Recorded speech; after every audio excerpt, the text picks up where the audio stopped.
Hello everyone, welcome back to my channel. In today's video, you are going to learn 15 important voice changes from the chapter Strong Roots.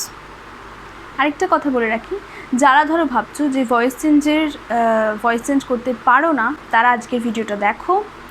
আজকের ভিডিওতে যে সমস্ত voice চেঞ্জগুলো তোমরা শিখবে, তোমাদের অনেকটাই ভয়েস চেঞ্জ সম্বন্ধে ধারণা এসে যাবে এবং তোমরা অনায়াসে অন্যান্য চ্যাপ্টারের ভয়েস চেঞ্জগুলো নিজেরাই চেষ্টা করলে করতে পারবে। তো চলো আজকে গ্রামারগুলো দেখে নেওয়া যাক।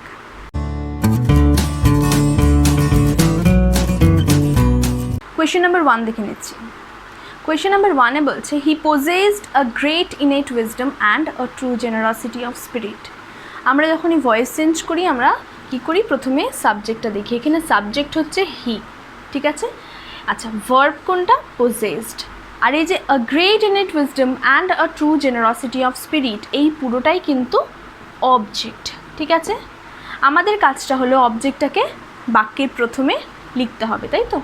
তাহলে আমরা লিখে দেব a great innate wisdom and a true generosity of spirit। এতটা লিখলাম। যেই আমরা অবজেক্টটা লিখলাম এরপরই হচ্ছে আমাদের খেয়াল রাখতে হবে যে সেন্টেন্সটা পাস্ট টেন্সে আছে, প্রেজেন্টে আছে না ফিউচারে আছে। যেহেতু possessed পাস্টে আছে তাই আমরা এখানে ওয়াজ ওয়্যার বসাবো। এবার যখনই ওয়াজ ওয়্যারটা বসাবো আমাদের দেখতে হবে সাবজেক্টটা সিঙ্গুলার না প্লুরাল। এখানে যেমন একটা বলেছে আ গ্রেট ইনেট উইজডম, এই একটা হয়ে গেল, আর ট্রু জেনারসিটি অফ স্পিরিট এইটা হয়ে গেল। তাহলে দুটো, তাই তো। সাবজেক্ট যদি প্লুরাল হয় তাহলে আমরা ওয়্যার বসাবো, ওয়্যার। পোজেসডটা থার্ড ফর্মেই আছে, লিখে দেব পোজেসড। বাই লিখব, কার দ্বারা? হিটা বাই হয়ে হিম হয়ে যাবে। এবার আমরা দেখে নিচ্ছি কোয়েশ্চেন নাম্বার 2। কোয়েশ্চেন নাম্বার 2-তে বলছে I do not recall the exact number of people she fed every day. এই সেন্টেন্সটাতে সাবজেক্ট হচ্ছে আই, তাই তো।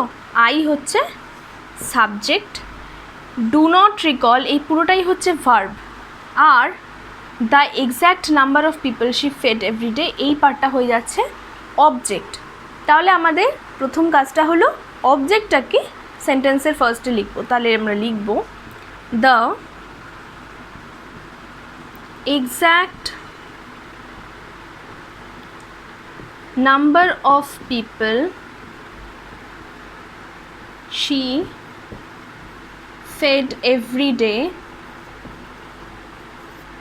আচ্ছা, এবারে আমরা যদি ভার্বটা লক্ষ্য করি, এটাতে যেমন পোজেসড ছিল পাস্ট টেন্স, তাই আমরা ওয়াজ ওয়্যারের মধ্যে দিয়ে চুজ করেছিলাম যে ওয়াজ হবে না ওয়্যার হবে। এটা আছে ডু নট রিকল, তার মানে প্রেজেন্ট টেন্সে আছে। প্রেজেন্ট টেন্সের বি ভার্ব কি?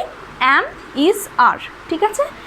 এবার আমাদের দেখতে হবে the number of people she fed everyday, এটার সাথে ইজ হবে না আর হবে। যেহেতু এই জায়গাটাতে অনেকেই ভুল করে, পিপল কথাটা আছে বলে ভেবে নেয় মনে হয় একের বেশি পিপল আছে, আমরা আর বসিয়ে দিই না।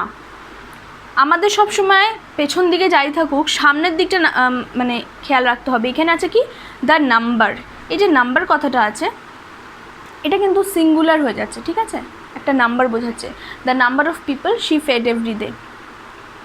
পিপলকে আমরা এখন সাবজেক্ট ধরবো না, আমরা দ্য নাম্বার অফ পিপলটাকে পুরোটাকেই ধরতে হবে। তার জন্য এটাকে সিঙ্গুলার সাবজেক্ট ধরতে হবে। তার ফলে এখানে ইজ হয়ে যাবে, ইজ। আচ্ছা, সাবজেক্ট যেহেতু কোয়েশ্চেনে ডু নট আছে, একটা ডিড নট, ডু নট, তাই তো। নটটাকে কী করব? নটটাকে ইজের পর বসিয়ে দেবো। যদি আর হতো তাহলে আমরা আর নট বসিয়ে যেতাম। ওয়াজ থাকলে ওয়াজ নট, ওয়্যার থাকলে ওয়্যার নট। এখানে ইজ হলো, ইজ নট বসালাম। এরপরে এই যে ভার্বটা, মেন ভার্ব, এই রিকলটা হচ্ছে মেন ভার্ব, তাই তো। এই রিকলের থার্ড ফর্ম বসবে রিকল্ড। তাহলে কি দাঁড়ালো? The exact number of people she fed every day is not recalled by, আইটা বাইয়ের পরে মি হয়ে যাবে। এবার আমরা দেখে নিচ্ছি কোয়েশ্চেন নাম্বার 3। কোয়েশ্চেন নাম্বার 3-তে বলছে all necessities were provided for in terms of food, medicine or clothing. একটা জিনিস লক্ষ্য করো, এগুলো কিন্তু কোয়েশ্চেনে অ্যাক্টিভ ভয়েস ছিল, মানে সাবজেক্ট নিজে কাজ করছে, তাই তো। অ্যাক্টিভ ভয়েসে কখনো বি ভার্বের পর ভার্বের থার্ড ফর্ম থাকে না, সেটা থাকে প্যাসিভ ভয়েসে। তাহলে আমরা যখন এগুলো প্যাসিভ ভয়েসে করলাম তখন এগুলোর মধ্যে আমরা বি ভার্ব অ্যাড করলাম, ভার্বের থার্ড ফর্ম অ্যাড করলাম। কিন্তু এই সেন্টেন্সে অলরেডি সাবজেক্টের পর বি ভার্বও আছে, থার্ড ফর্মও আছে, তাহলে আমাদের বুঝতে হবে সাবজেক্টটা প্যাসিভ ভয়েসে আছে। তাহলে প্যাসিভ থেকে যখন চেঞ্জ দ্য ভয়েস বলবো আমরা অ্যাক্টিভে করব।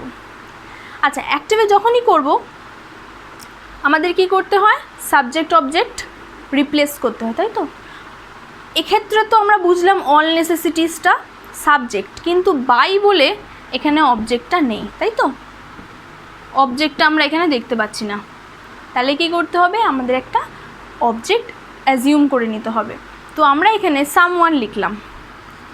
এই সেন্টেন্সটা যেহেতু স্ট্রং রুট থেকে নেওয়া, এখানে কাকে বোঝাচ্ছে? এটা জয়নুল আবদিনকে, তাই তো? এপিজে আব্দুল কালামের বাবাকে বোঝাচ্ছে। কিন্তু এটা আমরা ভয়েস চেঞ্জের পার্সপেক্টিভ, গ্রামারের পার্সপেক্টিভ থেকে লিখবো। আমরা এখানে কারোর নাম মেনশন করবো না, আমরা সামওয়ান দিয়ে করব। তাহলে লিখলাম সামওয়ান। আমরা নর্মালি কি করি? অবজেক্টটা সাবজেক্ট করে দিলাম সামওয়ান। এবার দেখতে হবে সেন্টেন্সটা প্রেজেন্টে আছে না পাস্টে। এই যে ওয়্যার আছে প্রোভাইডেড, ওয়্যার থাকা মানে পাস্ট টেন্সে। তাহলে এখানে আমরা যখন প্যাসিভ থেকে অ্যাক্টিভ করছি মানে কি করছি? এটা থেকে এটা, মানে ঠিক ব্যাপারটা উল্টে দিচ্ছি, ঠিক আছে? তাহলে ওয়্যারটা তো বসবেই না, তাহলে কি বসবে? প্রোভাইডেড বসে যাবে, ঠিক আছে? এক্ষেত্রে কি ছিল? পোজেসড থেকে ওয়্যার পোজেসড, তাহলে ওয়্যার পোজেসডটাকে উল্টালে কি হয়ে যাবে? শুধু পোজেসড, ওয়্যারটা কেটে যাবে। তেমনি এখানে ওয়্যার প্রোভাইডেড থেকে ওয়্যারটা কিন্তু থাকবে না। অ্যাক্টিভ ভয়েসে কখনো বি ভার্ব থাকে না, তাই আমরা প্রোভাইডেড লিখব। Someone provided. এরপরে এই যে সাবজেক্টটা, এটাকে অবজেক্ট করে দিতে হবে, ঠিক আছে? তাহলে কি লিখব? এটা মুছে দিই। Someone provided all necessities, sorry, someone provided এর সাথে একটা ফর ছিল, ফরটাকেও আমরা এখানে অ্যাড করে দেবো। someone provided for all necessities, comma, in terms of food, comma, medicine or clothing, ঠিক আছে? তাহলে আনসারটা কি হলো? সামওয়ান প্রোভাইডেড ফর, ঠিক আছে? ফরটা মিস করে গেছিলাম। প্রোভাইডেড ফর অল নেসেসিটিস বসে গেল এটা, in terms of food, medicine or clothing. এবার আমরা দেখে নিচ্ছি কোয়েশ্চেন নাম্বার 4। কোয়েশ্চেন নাম্বার 4-এ আছে she would place a banana leaf before me.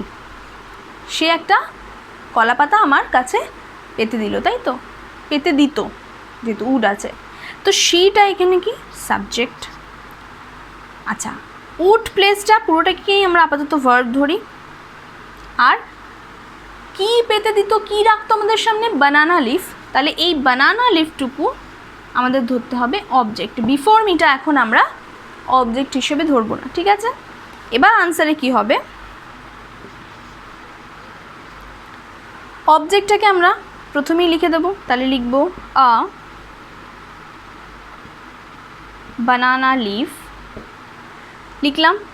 আচ্ছা, এরপরে আমরা জানি এই যে ভার্ব হিসেবে কি আছে? একটা মডেল ভার্ব আছে। মডেল ভার্ব তো যখনই থাকবে আমরা কখনো বি ভার্ব আনবো না, ঠিক আছে? অ্যাম, ইজ, আর, ওয়াজ, ওয়্যার এগুলো আনবো না, কারণ অলরেডি মডেল ভার্ব আছে। তাহলে আমরা উডটা লিখে দেবো।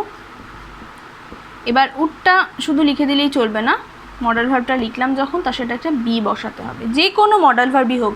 ক্যান থাকলে আমরা যখন ভয়েস চেঞ্জ করবো ক্যান বি হয়ে যাবে প্যাসিভে। যখন অ্যাক্টিভে কুড থাকবে প্যাসিভে কুড বি, অ্যাক্টিভে মাইট থাকবে প্যাসিভে মাইট বি, এরকম হয়ে যাবে। তাহলে আ banana leaf would B, main ভার্বটা কি? প্লেস। মেন ভার্বও আমাদের কিন্তু মেন ভার্বটা খেয়াল রাখতে হবে, কারণ ওটারই থার্ড ফর্মটা করতে হবে। তাহলে উড বি প্লেসড। এরপরে আমরা বিফোর মির প্রয়োগটা করব। Would be placed before me, সবার লাস্টে লিখব বাই, আর এই শিটা হয়ে যাবে হার, ঠিক আছে? তাহলে হয়ে গেল a banana leaf would be placed before me by her. এবার আমরা দেখে নিচ্ছি কোয়েশ্চেন নাম্বার 5। কোয়েশ্চেন নাম্বার 5-এ বলছে my father would take me for evening prayers to a very old mosque. এই সেন্টেন্সটাতে সাবজেক্ট আমরা বুঝতেই পারছি মাই ফাদার, উড টেকটা যেমন এর ঠিক আগের গ্রামারটাতেই ছিল উড প্লেস, তাই তো? আমরা উড প্লেসটা পুরোটাই ভার্ব ধরেছিলাম, এটাকেও আমরা ধরে নিলাম ভার্ব হিসাবে। মিটা হয়ে যাচ্ছে এখানে অবজেক্ট, ঠিক আছে? আর for evening prayers to a very old mosque, এটা একটা আদার্স পার্ট, ওটাকে নিয়ে এখন আমরা ভাববো না।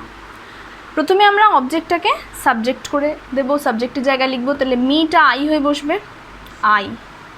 এরপরে আমরা ঠিক আগের গ্রামারটা যদি তোমরা খেয়াল করো, কি করেছিলাম? মডেল ভার্ব উড ছিল, ওটাতেও উডটা বসিয়ে দিয়েছিলাম, তাই তো? এখানে আমরা উড বসিয়ে দেবো। মডেল ভার্বের সাথে বললাম বি বসাতে হবে, বসাবো। এবার এখানে ভার্বটা কি, মেন ভার্বটা আমাদের খেয়াল রাখতে হবে টেক, টেকের থার্ড ফর্ম কি? টেকেন, তাই তো? টেক, টুক, টেকেন, তাহলে উড বি টেকেন লিখবো, আই উড বি টেকেন। এরপরে আদার্স পার্টটা যেটা আমরা ফেলে রেখেছিলাম ওটাকে এবার আমরা ইউজ করব, I would be taken. For evening prayer থেকে মস্ক পর্যন্ত লিখে ফেলবো, for evening prayers to a very old mosque by, এবার বাই লেখার পর সাবজেক্টে কী ছিল? মাই ফাদার, ওটাই আমরা বাইয়ের পর লিখে দেব, বাই মাই ফাদার, ঠিক আছে? এবার আমরা দেখে নিচ্ছি কোয়েশ্চেন নাম্বার 6। কোয়েশ্চেন নাম্বার 6-এ বলছে many of them offered bowls of water to my father, many of them offered bowls of water to my father. এক্ষেত্রে সাবজেক্ট কি? মেনি অফ দেম, তাই তো? সাবজেক্টটা মেনি অফ দেম, অফার্ডের পার্টটা হচ্ছে ভার্ব, আর বোলস অফ ওয়াটার এইটা হচ্ছে অবজেক্ট, ঠিক আছে? আর টু মাই ফাদারটা আদার্স পার্ট, ওটাকে আমরা এখন লিখব না। তাহলে বোলস অফ ওয়াটারটা প্রথমে বসে যাবে, লিখব বোলস অফ ওয়াটার। আচ্ছা, বোলস অফ ওয়াটারের পর দেখব সেন্টেন্সটা পাস্টে আছে না প্রেজেন্টে। পাস্টে আছে, অবভিয়াসলি অফার্ড আছে, তাহলে বোলস। আচ্ছা, বোলস যখন প্লুরাল, তাই তো? প্লুরাল, তাই আমরা ওয়্যার লিখে ফেলবো, পাস্ট আছে যেহেতু। Bowls of water were. এবার এই অফার্ডটা থার্ড ফর্ম, তো অফার্ডই হয়, এটাই লিখব, offered. Bowls of water, offered কাকে অফার করা হয়? এই আদার পার্টটা এবার আমরা লিখে দেবো, ঠিক আছে? Two my father, offered to my father. সবার শেষে বাই লিখব, বাই লিখে আমরা সাবজেক্টটাকে প্লেস করে দেব, মেনি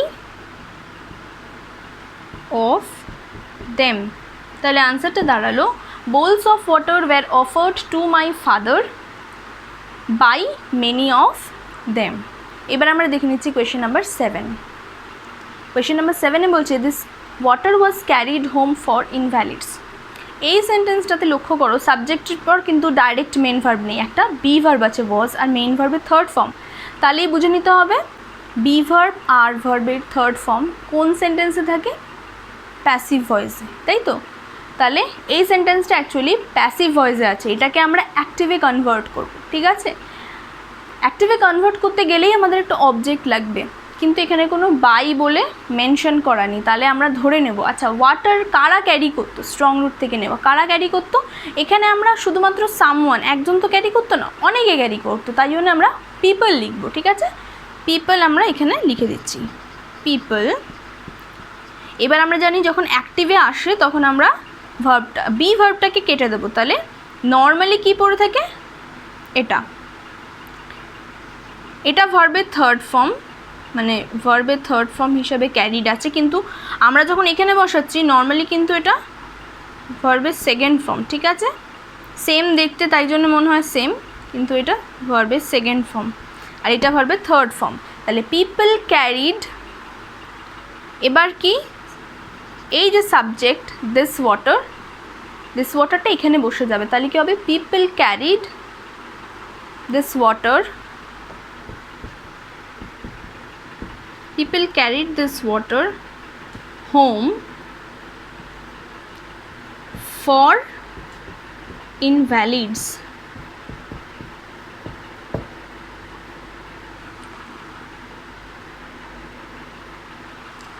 তাহলে কি দাঁড়ালো আনসারটা?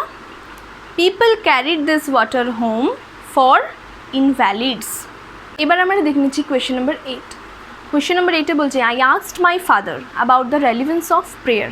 আচ্ছা, এখানে আইটা হচ্ছে সাবজেক্ট, তাই তো, এই আইটা হয়ে যাচ্ছে সাবজেক্ট, আস্কডটা হচ্ছে ভার্ব, আর কাকে জিজ্ঞেস করেছিলাম? মাই ফাদার, ঠিক আছে, তাহলে মাই ফাদারটা হয়ে যাচ্ছে অবজেক্ট। আর about the relevance of prayer এটা হচ্ছে আদার পার্ট, এটাকে আমরা পরে ব্যবহার করব বাক্যে। তাহলে প্রথমে লিখবো আমরা এই অবজেক্টটাকে আমরা সাবজেক্টের জায়গায় লিখে ফেলবো, মাই ফাদার। মাই ফাদার, তোমরা নিজেরাই করো আমার সাথে। মাই ফাদারের পর আমাদের কী লক্ষ্য করতে হবে? যে সেন্টেন্সটা পাস্টে আছে না প্রেজেন্টে না ফিউচারে। দেখেই নিচ্ছি পাস্টে আছে, তাহলে এখানে একটা ওয়াজ আসবে, কারণ মাই ফাদারটা সিঙ্গুলার, তাই ওয়াজ আসবে। প্লুরাল হলে ওয়্যার হতো। এরপরে এই ভার্বের থার্ড ফর্ম বসে যাবে, আস্কড, তাই তো, মাই ফাদার ওয়াজ আস্কড। এরপরে এই যে বাকি অংশটা আমরা রেখেছিলাম about the relevance of prayer, এটাকে আমরা লিখে দেবো, my father was asked about the relevance of prayer. এরপরে বাই, আর এই যে আইটা আছে সাবজেক্ট, এটা মি হয়ে বসবে। ঠিক আছে, বোঝাতে পেরেছি? তাহলে যদি আমার পড়া তোমরা বুঝতে পারো তাহলে কমেন্ট বক্সে অবশ্যই জানিও, আর একটা লাইক করে দিও, তাহলে আমার ভালো লাগবে। এবার আমরা দেখে নেব কোয়েশ্চেন নাম্বার 9। কোয়েশ্চেন নাম্বার 9 বলছে my father told me there was nothing mysterious about prayer. এই কোয়েশ্চেনটাতে, আচ্ছা, এই যে এইখানটাতে কিন্তু একটা দ্যাট আছে, ঠিক আছে, দ্যাটটা এখানে উচ্চ অবস্থায় আছে, এটা একটা কমপ্লেক্স সেন্টেন্স, তাই তো। My father told me that there was nothing mysterious about prayer. ক্লজে কোনো সময় দ্যাট মেনশন করা থাকে না কোনো সেন্টেন্সে, তো এখানে একটা দ্যাট আছে, তার মানে এই যে এই দিকে দ্যাটের এদিকে যে মাই ফাদার টোল্ড মি, এটার ভয়েস চেঞ্জটা হবে, তাই তো। আচ্ছা, আমরা কি লিখবো তাহলে? সাবজেক্ট কি? মাই ফাদার, ভার্ব হচ্ছে টোল্ড, আর অবজেক্ট হচ্ছে মি, ঠিক আছে। তাহলে আমরা লিখে দেবো আই। প্রথমে আমাদের কাজটা কি? মিটা, এই অবজেক্টটাকে আই করতে হবে। আই করলাম, যেহেতু সেন্টেন্সটা টোল্ড মানে পাস্ট টেন্সে আছে, আমরা এখানে ওয়াজ লিখবো। তাহলে আই ওয়াজ, আর টোল্ডের থার্ড ফর্ম তো জানি, টেল, টোল্ড, টোল্ডই হবে। I was told. আচ্ছা, I was told there was nothing, এটা এখন আমরা লিখবো না, ঠিক আছে, আমরা এখন লিখবো বাই মাই ফাদার। তাহলে কী হবে? I was told by my father. আমরা যদি এটা আগে লিখে ফেলতাম তাহলে ইংলিশের সেন্টেন্সটা শুনতে খারাপ লাগতো, ঠিক লাগতো না। তাহলে আমরা লিখবো I was told by my father. এবারে এই যে দ্যাটটা, তোমরা দ্যাটটা এখানে লিখতেই পারো, কারণ এটা অ্যাকচুয়ালি দ্যাট আছেই সাইলেন্ট অবস্থাতে, ঠিক আছে। তাহলে তোমরা এখানে লিখে নিলে I was told by my father that. লেখার পর এবার তোমরা এই বাকি পার্টটা লিখে দেবে, যে that there was nothing mysterious about prayer. এবার আমরা দেখে নেব কোয়েশ্চেন নাম্বার 10। কোয়েশ্চেন নাম্বার 10-এ আছে prayer made possible a communion of spirit between people, ঠিক আছে। আচ্ছা, এখানে প্রেয়ারটা হলো সাবজেক্ট, মেডটা হলো ভার্ব, আর a communion of spirit between people এই পার্টটা হয়ে যাচ্ছে অবজেক্ট, ঠিক আছে।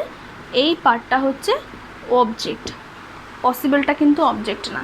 তাহলে আমরা এই অবজেক্টের পার্টটাকে আগে আমরা বসিয়ে দেবো সেন্টেন্সে। তাহলে আনসারটা হবে আ কমিউনিয়ন অফ স্পিরিট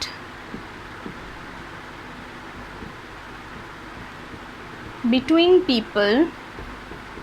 আচ্ছা, আ কমিউনিয়ন কথাটা যখনই লিখলাম, প্রথমে তো দেখতে হবে এটা পাস্ট টেন্সে আছে, ওয়াজ হবে অবভিয়াসলি, আর আ কমিউনিয়ন যেহেতু আছে অফ স্পিরিট, সাবজেক্টটা সিঙ্গুলার, তার মানে ওয়াজ। যদি প্লুরাল হতো তাহলে ওয়্যার। তাহলে a communion of spirit between people was মেডের থার্ড ফর্ম আমরা তো জানি অলরেডি, মেড অবস্থাতেই আছে, মেড। এই পসিবলটা এবার আমরা এখানে লিখে দেবো, ঠিক আছে। মেড পসিবল এরপরে আমরা বাই লিখব, এরপরে এই যে সাবজেক্টটা প্রেয়ার এটা এখানে বসিয়ে দেবো বাই প্রেয়ার। তাহলে আনসারটা কি দাঁড়ালো? A communion of spirit between people was made possible by prayer.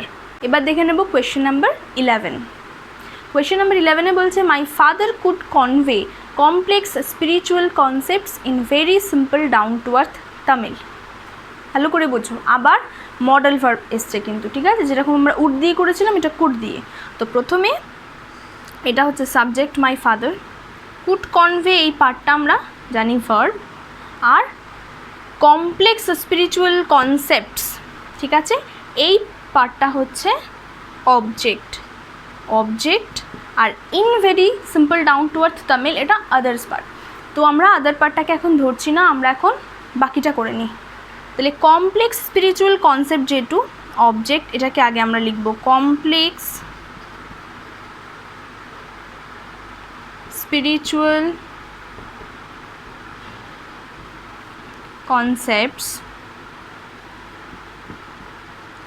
Concepts লেখার পরে আমরা ভার্বটা দেখছি কুড কনভে, কুড আছে মানে মডেল ভার্ব, কুডটা কুড হয়ে বসে যাবে, মানে যেটা আছে সেটাই বসে যাবে could.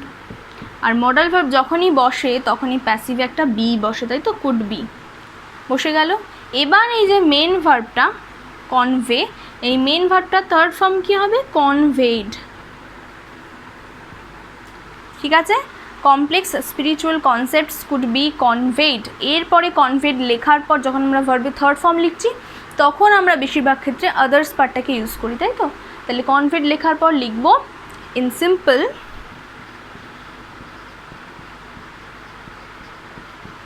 In simple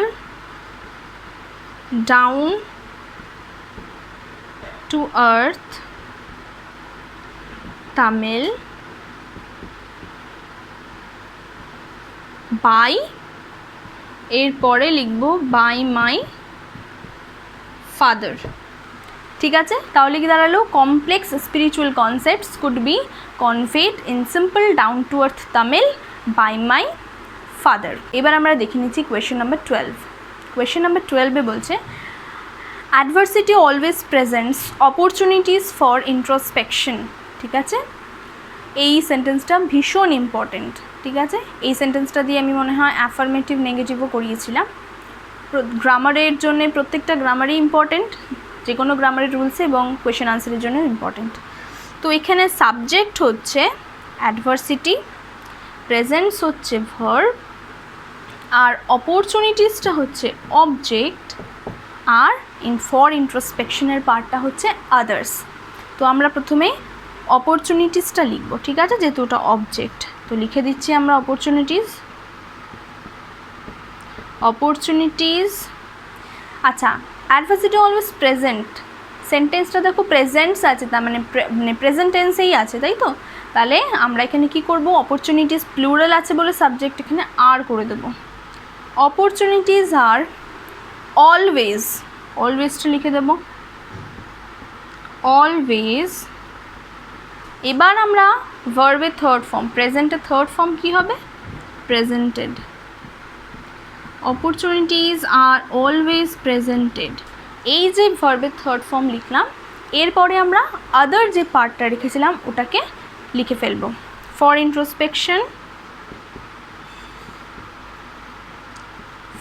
introspection by, এরপরে এই যে অ্যাডভার্সিটি এই সাবজেক্টটা, এটাকে আমরা লিখে দেবো বাই অ্যাডভার্সিটি, ঠিক আছে। Opportunities are always presented for introspection by adversity. এবার আমরা দেখে নিচ্ছি কোয়েশ্চেন নাম্বার 13। কোয়েশ্চেন নাম্বার 13-এ বলছে his answer filled me with strange energy and enthusiasm. আচ্ছা, সাবজেক্ট কি এখানে? হিজ আনসার, তাই তো। ফিল্ড হচ্ছে ভার্ব, আর মিটা হচ্ছে অবজেক্ট, আর with strange energy and enthusiasm এই পার্টটা হচ্ছে আদার্স পার্ট। তো আমরা অবজেক্টটাকে আগে নিয়ে নেব, আই হয়ে গেল। যেহেতু সেন্টেন্সটা পাস্টে আছে তাই আমরা এখানে আই এর সাথে ওয়াজ হবে, আর এটার ফিল্ডের থার্ড ফর্ম ফিল্ডই হয়, লিখে দিলাম আই ওয়াজ ফিল্ড। যেটা বলেছি থার্ড ফর্মটা লেখার পর ঠিক আদার্স পার্টটা আমরা বসাবো। যাই থাকুক। তাহলে আই ওয়াজ ফিল্ড, এরপরে কি লিখবো? I was filled with strange energy and enthusiasm। এরপরে আমরা বাই লিখব। বাই লেখার পরে যে হিজ আনসারের পার্টটা সাবজেক্ট, এটা অবজেক্ট হয়ে যাবে, তাহলে লাস্টে বসবে বাই হিজ আনসার। ঠিক আছে, অনেকে আবার হিম করে দিও না এটাকে। হিজ আনসার পুরোটাই কিন্তু সাবজেক্ট। ঠিক আছে, হিজ আনসার ফিল্ড মি, তাহলে I was filled with strange energy and enthusiasm by his answer. Next question দেখে নিচ্ছি। কোয়েশ্চেন নাম্বার 14 বলছে you should understand the relevance of your suffering. আচ্ছা, এই সেন্টেন্সের সাবজেক্ট কি? ইউ। ভার্ব আমরা শুড আন্ডারস্ট্যান্ড পর্যন্ত পুরোটা ধরে নিচ্ছি ভার্ব, আর the relevance of your suffering এই পার্টটা হয়ে যাচ্ছে অবজেক্ট। তাহলে সবার প্রথমে আমরা অবজেক্টটাকে বসাবো। তাহলে লিখবো আমরা এখানে the relevance of your sufferings. ঠিক আছে, the relevance of your sufferings. আচ্ছা, মডেল ভার্ব আছে যেহেতু, ওয়াজ ওয়্যারের ঝামেলাই নেই এখানে, তাহলে মডেল ভার্বটা বসিয়ে দেবো শুড। আর যখনই আমরা মডেল ভার্ব বসাই তার সাথে কি বসাই? বি, তাই তো। আর আন্ডারস্ট্যান্ডের থার্ড ফর্ম কি হয়ে যাবে? আন্ডারস্টুড। তাহলে কি দাঁড়ালো? The relevance of your sufferings should be understood. এরপরে আমরা বাই লিখবো, আর এই ইউটা ইউ হয়ে বসবে, বাই ইউ। তাহলে সেন্টেন্সটা দাঁড়ালো answer, the relevance of your sufferings should be understood by you. এবার দেখে নেব কোয়েশ্চেন নাম্বার 15। কোয়েশ্চেন নাম্বার 15 বলছে my parents were widely regarded as an ideal couple. এই সেন্টেন্সেও দেখো একটা বি ভার্ব আছে, আবার ভার্বের থার্ড ফর্ম আছে, তার মানে বুঝতে হবে সেন্টেন্সটা অলরেডি প্যাসিভে আছে, এটা আমাদের অ্যাক্টিভে করতে হবে। কিন্তু এটার কোনো ডুয়ার নেই, তাই তো, মানে বাই বলে যেই অবজেক্টটা থাকে সেইটা এখানে নেই, মিসিং। তাহলে আমাদের কি করতে হবে? আমাদের এখানে একটা কিছু ধরে নিতে হবে, তাই তো। তো আমরা নর্মালি কী করি? সামওয়ান ধরি কোনো একজনকে বোঝালে, কিন্তু এক্ষেত্রে কি বলেছে? My parents were widely regarded. তাহলে এপিজে আব্দুল কালামের বাবা মাকে আইডিয়াল কাপল বলতো, নিশ্চয়ই একজন বলতো না, সবাই বলতো, সকলে। তাই আমরা এখানে ডুয়ারের ক্ষেত্রে পিপল আনবো। ঠিক আছে, তাহলে লিখবো পিপল, ধরেই নিলাম অবজেক্টটা পিপল, তাই পিপল আনলাম। এবার যখন প্যাসিভ থেকে অ্যাক্টিভ করি তাহলে আমরা বি ভার্বটা কেটে দিই, বি ভার্ব বসে না। তাহলে পিপল ওয়াইডলি বসে গেল, রিগার্ডেডটা রিগার্ডেডই বসে যাবে, পাস্ট টেন্স। তাহলে people widely regarded my parents. ঠিক আছে, এই যে মাই প্যারেন্টস সাবজেক্ট, এটা এবার বসলো। People widely regarded my parents. এবার মাই প্যারেন্টসকে কী করতো? এক্ষেত্রে অবজেক্টটা লাস্টে বসবে। ঠিক আছে, কিছু কিছু ক্ষেত্রে বুঝে শুনে, যেহেতু এটা ইংলিশ সেন্টেন্স, সব কিছু আমরা একসাথে করে দিতে পারি না, কিছু কিছু ব্যতিক্রমী নিয়ম থাকে, তাই তো। এক্ষেত্রে আমরা ভার্ব মানে ভার্বের থার্ড ফর্মের পর আদার্স পার্টটা বসালাম না, রেখে দিলাম, মাই প্যারেন্টস বসালাম। এরপরে আমরা লিখব অ্যাজ অ্যান আইডিয়াল কাপল। ঠিক আছে, এবার আমরা চলে যাব আজকের ভিডিও শেষ প্রশ্নতে। কোয়েশ্চেন নাম্বার 16 এখানে বলছে I also remember people visiting our home. ঠিক আছে, এই সেন্টেন্সটাতে সাবজেক্ট কোনটা? অবশ্যই আই। মেন ভার্ব কোনটা? রিমেম্বার। People object. আচ্ছা, ভিজিটিং আওয়ার হোম কে ভিজিট করে? পিপলরা, তাই তো। তাহলে পিপলের সাথে ভিজিটিংটা আমরা আলাদা করে দিতে পারবো না, সাথেই রাখতে হবে। তার জন্যে আমরা এক্ষেত্রে অবজেক্টটা পুরোটাই ধরে নেব। ঠিক আছে, তাহলে I also remember people visiting our home, এর মধ্যে পিপল আওয়ার হোমটাকে আগে আমরা নিয়ে নেব। পিপল অবজেক্টটা লিখে দেবো, পিপল ভিজিটিং, এটা প্রেজেন্ট পার্টিসিপেলে আছে। ঠিক আছে, তাহলে পিপল ভিজিটিং আওয়ার হোম। এবার সেন্টেন্সটা লক্ষ্য করো, সেন্টেন্সটা প্রেজেন্ট টেন্সে আছে, পাস্ট টেন্সে কিন্তু নেই। প্রেজেন্ট টেন্সে থাকলে আমরা অ্যাম ইজ আর এগুলো বসে, তাই তো? তাহলে পিপলের সাথে পিপল ভিজিটিং আওয়ার হোম, পিপলের সাথে আর বসবে, পিপল ভিজিটিং আওয়ার হোম আর, পিপলের সাথে আর বসলো। আর এই রিমেম্বার যেটা আছে, এবার আমরা রিমেম্বারের থার্ড ফর্মটা বসাবো। People visiting our home were remembered লেখার পর আমরা বাই লিখব। আর এই যে আইটা, এই আইটাকে আমরা মি করে বসাবো, তাই তো? By me. আর এই অলসোটাকে কিন্তু ভুললে চলবে না, তাই তো? বাই মি অলসো, আমার দ্বারাও। তাহলে আই অলসো দিয়ে যেহেতু স্টার্টিংটা ছিল, আমরা শেষটা করবো এরকম যে বাই মি অলসো। তাহলে আনসারটা কী দাঁড়ালো? People visiting our home were remembered by me also. So this was all for today. তোমাদের যদি ভিডিওটা ভালো লেগে থাকে, ভিডিওটা শেয়ার করো সবার সাথে, বন্ধুদের সাথে, এইচএস স্টুডেন্টদের সাথে শেয়ার করো। আর আমার চ্যানেলের প্লেলিস্টে গিয়ে তোমরা অন্যান্য ভিডিও দেখতে পারো, আশা করি সেগুলো তোমাদের জন্য হেল্পফুল হবে। যদি মনে হয় আমার ভিডিও হেল্পফুল, চ্যানেলটা সাবস্ক্রাইব করে দিও।